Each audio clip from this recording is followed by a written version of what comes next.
Hello, welcome to the Wedding Budget Workshop. My name is Sarah Nadler from Sarah's Weddings, and I'm here with my husband, Ben Nadler from The Financial Journey. Hello. We're here to talk to you girls about how to plan and execute a wedding without going nuts or broke. Oh boy.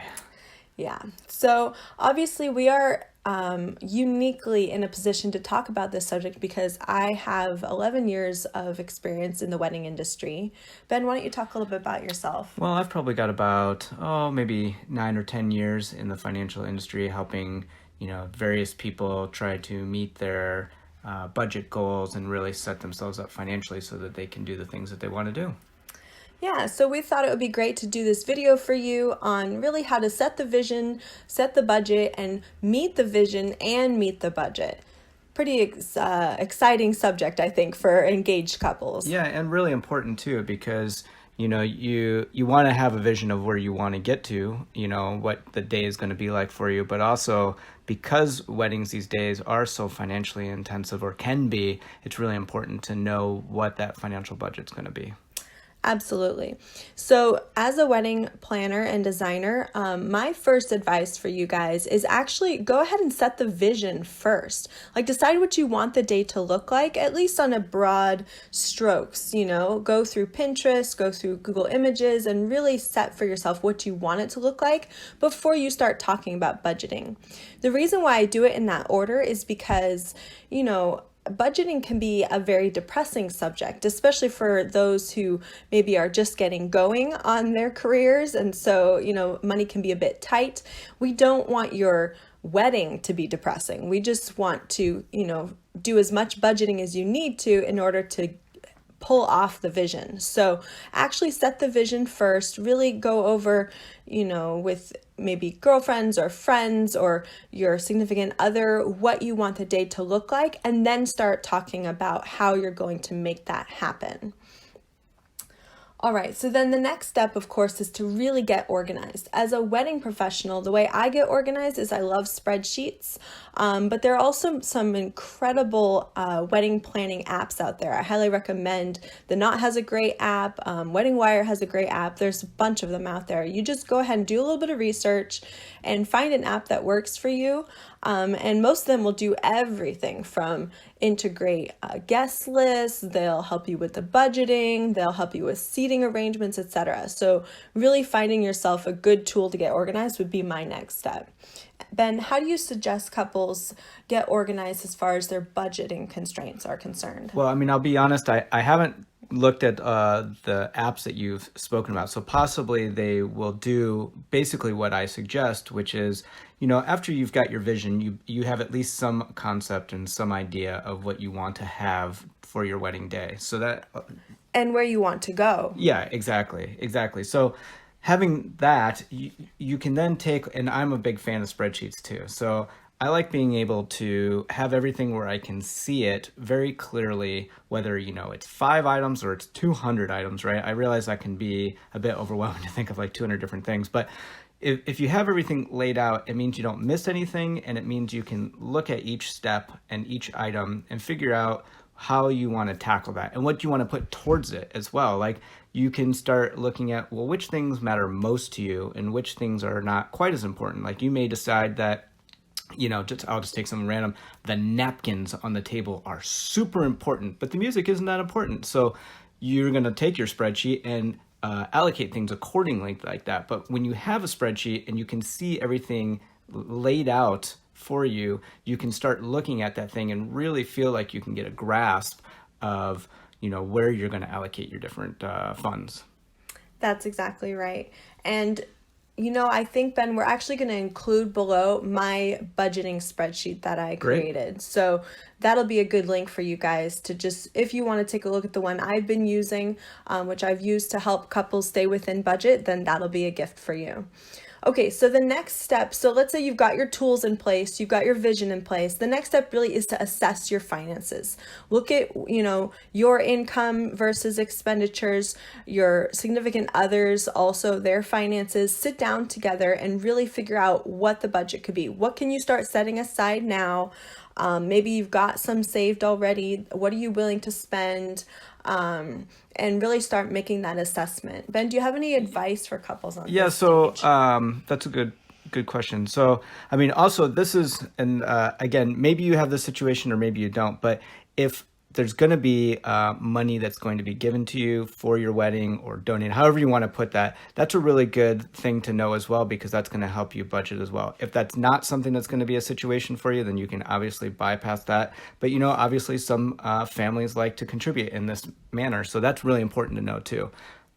Setting that aside, what Sarah was saying just a minute ago is really important. Like when you're obviously after you're married, finances is a huge thing for couples, right? Like it's something you have to deal with all the time. So this is actually like a precursor to being married and having all of your finances laid out. This is your opportunity to kind of work together a little bit and figure out how you want to manage the finances, like whether one of you is going to put more towards it than the other person, or whether it's going to be 50-50, and how much, like now that you've got your spreadsheet laid out and where you think the budget needs to be, you guys can start looking at like, well, what can we actually afford on this? And it allows you to go, well, we're going to be able to do all the things on there, or maybe there's some things that are going to be out of budget that you're going to need to realistically look at and go, wow, well, maybe we need to scale back a little bit, and vice versa. Maybe you have more money than you were planning on and you can actually do a little bit bigger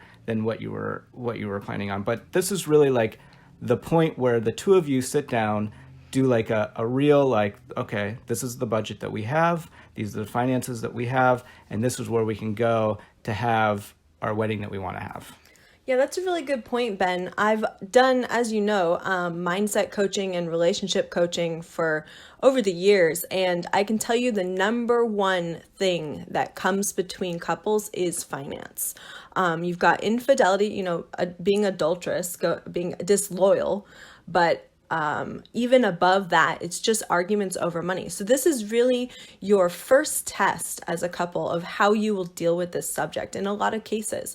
Now, maybe you've been living together for a while and you've both been, splitting the bills or whatever, but really this is probably the first opportunity most couples are going to have to, set a goal for the future, set a financial goal for the future, and then see how each other deal with that, I think you and I, over the years, we have seen each other make responsible decisions on finance. And we've seen each other, especially on my part, do some over shopping, overspending, right? It happens. And had to deal with each other on that. So this is really your first test. And I think it's important for couples when they're engaged to look at that as an opportunity to really work together as a team and grow your romantic relationship by being strong for each other on your budget. So anyway, that's just our take as a couple. Yeah. And look, like nobody's perfect, right? You're going to make mistakes on it. I mean, Absolutely. our goal here isn't to tell you like this is exactly how you do it and this is how exactly the budget's going to go, finances, blah, blah, blah, blah, blah. But really, it's allowing you to take that first step in order to start building, maybe, I don't know how else to put it, like the financial relationship between the two of you. Yeah, absolutely. And as Ben always stresses with your clients, right, Ben, just break it down by category. Every single category should have a budget assigned to it, and that will help you to overcome like the urge to just be spendy in one category. Right. And that will help you keep the overall budget. So there you go. Absolutely. Now, I want to talk, you mentioned a little bit earlier, Ben, but I want to really go in depth on this subject of how to ask for help. There's going to be like best friends. There's going to be that favorite aunt. There's going to be parents in a lot of cases who will want to contribute either financially or with their time. And how do you ask for that help?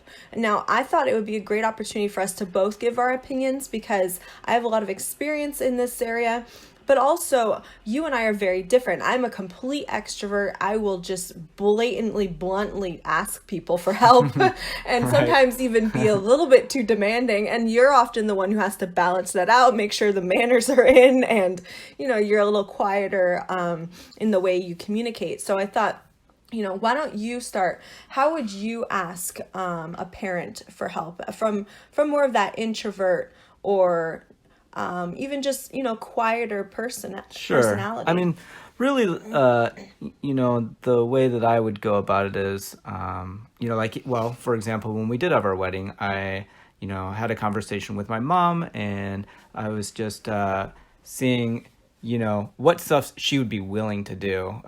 Because I knew that there were certain things that she could help with and certain things that she probably wouldn't be able to help with, both because of like distance and also just her own financial situation. But I made it so that she could definitely be a part of it as much as she wanted to be. And so that was really like my goal, both with my mom, also with my brother, even a couple of my friends that were planning on attending. Like I had a really good friend help out with the photography, which was amazing. But each one of them, for me, how I went about it is I was obviously asking for help. I was asking for their time or money in some fashion, but I was trying to figure out for them like what they would be comfortable doing. So that was my take on it, which was a good way. And then Sarah had a good balance because obviously we needed to have some things done. So which she'll talk about in a second of like, okay, not pressuring people, but how do we like go a little bit farther and like make sure every base is covered. That's a good point because, so like I said, I'm definitely an extrovert. I am one of those people who is just very blunt and in your face in a lot of cases, and my family are very used to that. So when I, called my father and I told him, hey, we're getting married, he was very happy for me. And then I just went right into it. I was like, look, are you willing to make any contribution to our wedding day? And of course, he was a bit like, whoa, put on the spot, right? So I would encourage people to approach it a little more gently than I did. But at the same time, he actually came up to me at the end of our wedding day, which was like 12 months later, right? And said he was very grateful for the fact that he had been able to contribute to that. He was teary-eyed about how beautiful the wedding had been. And, of course, I contributed to that happiness by making sure it was beautiful, making sure he felt like he had contributed, but also being respectful of his contribution and very thankful and showing my gratitude and staying within the budget that he assigned. So he said he was willing to help with the venue, he was willing to help with the catering, and I asked him exactly what he would be comfortable doing, and I did not let it go a single dime above that. So that's another way, just making sure we're respectful of people who offer help. And then of course I had my stepmother who just bent over backwards helping in a million ways without being asked at all, because I didn't feel comfortable asking her, and I was just blown away by the amount of help. So don't discount how much people may want to help. They love you, they respect you, they want to be there for you. And actually, and Ben can probably speak to this as well, when you fail to allow someone to help when they really wanted to, that can be very upsetting. So Yeah, I agree. So anyway, I'm not going to belabor the point, but I think you get the point here that it is okay to ask parents or family members or even close friends to either contribute their time or financially to your wedding day, as long as it's done in a respectful and very appreciative, very gratitude-filled way. Yeah, and just one last thing on that. Obviously, and most people do this, but just, remember too that for all the people that do help, you really want to make it known to them how much you appreciated that they did help. It doesn't have to be a big thing. You don't have to like take a 5-hour long phone call or whatever. Like obviously you can just send a card, but even like a simple card, just really thanking them for whatever help they did do, lets them know that you really did appreciate it. And it just goes a long way showing like your character, right? Like showing that you actually appreciated what they did for you. Good. Okay, so let's move on. So now you've found out what kind of contributions everyone wants to make, and you have your own budget worked out. Now it's time to go back into that spreadsheet and really plug in, who's responsible for what, and get super organized here. So fun stuff. Yeah, exactly. So, if, again, in my case, my stepmother said she wanted to do all the food, great. I put her in charge of the food, and I made it very clear to her that I was taking my attention off of that. And if she needed anything, she better tell me, because I wasn't even going to be checking into it. This kind of delegation, when done politely and with respect, is actually super appreciated, because no one likes to be micromanaged, and we don't want to come across as bridezilla or groomzilla. So the truth of the matter is, when you delegate like that, people actually really love that. It allows them to pour their own create into your wedding, and you can come up with some fantastic, very creative ideas that you may never have thought of on your own. So, go in, use this spreadsheet I gave you to allot your budget and also to assign persons who are going to be responsible for different parts of the wedding. And that includes any vendors that you're going to buy. And I think, I'm sorry, not buy. You don't buy me, you buy my services. Any vendors you're going to hire. And that leads me into our next conversation, which is how do you find vendors who don't suck? I've been in the wedding industry for 11 years now, and I can tell you there are two qualities that I look for when I'm either referring someone out or when I need to hire a vendor to work with me on a wedding. And they are artists and professionals. You want someone who's going to deal with you professionally, and you want someone who has an artistic eye. So, regardless of cost, regardless of whether they're brand new to the industry, they're just trying to build their portfolio, or they've been doing it for years and years and years, do look at their reviews, do actually meet them face to face wherever possible, especially in this day and age, right, Ben? I mean, you can meet someone face to face over video, for a destination wedding. And I absolutely would insist on that before you ever sign a contract. Really get to see them and see the way they treat you, the way they react to you, before you pay them, because what you don't want to have happen is that you show up on your wedding day and, the lighting looks terrible, or the person you paid to be the DJ is fumbling around back there. He can't figure out how to turn on your music. That's just awful, right, Ben? Right. And it also goes the other way too. Is you're gonna meet people, and the reality is some of those people aren't a good fit for you, and they may realize that at the beginning too, and that will also save you a bunch of time. Like you may have a conversation with a photographer, and the photographer might just say after a 15-minute conversation politely, like, look, I don't actually do that style, and I think you would be better off finding a different person to do the photos. So It allows both of you to kind of suss each other out and figure out if it's going to be a good match, like Sarah was saying, which is just totally key. Because if you don't have everybody on your team, then it's not going to be your perfect day.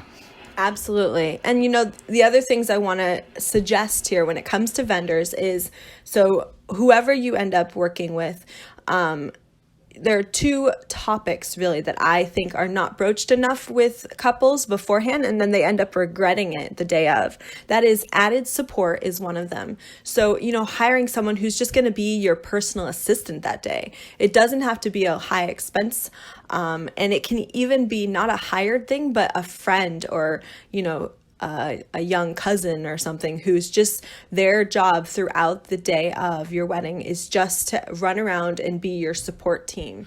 That is one of the most valuable things you can have. The other super valuable thing is if you're not deciding to hire an actual wedding planner who's going to work with you throughout the thing, which can be a very expensive thing, right? A lot of us wedding planners, we charge, upwards of $5,000 for that. If that's not in your budget, then minimally look at hiring someone for a day of coordinator. This is someone who's going to make sure that all the vendors show up on time. They're all where they're supposed to be when they need to be there. The wedding starts on time. The music starts on time. The food starts on time. Having someone who can run around in the back and do those things for you is going to mean that you can just relax, take a deep breath, and be the bride or be the groom on your big day. And there's nothing more valuable. That is actually priceless.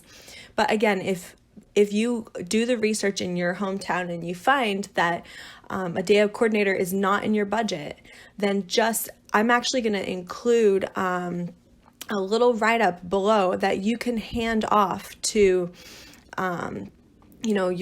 it could be your mother, it could be your best friend, it could be any person who's, we want someone who's a bit maybe OCD about organization, someone who's very good at being organized, but just hand off your checklist to them of all the things that need to get done on that day and be like, look, I am trusting you to make this come off, and I will, buy you a day at the spa when we're done.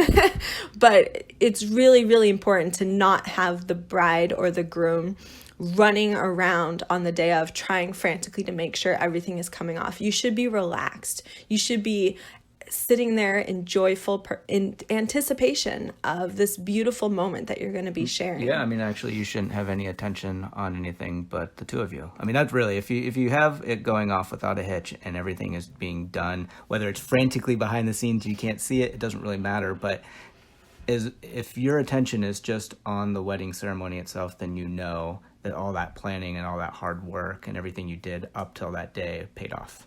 Exactly. All right, so I want to leave you all with one of my favorite quotes. This is from a gentleman named Elbert Hubbard, very interesting fellow, and one of my favorite quotes, and it says, "The best preparation for good work tomorrow is to do good work today."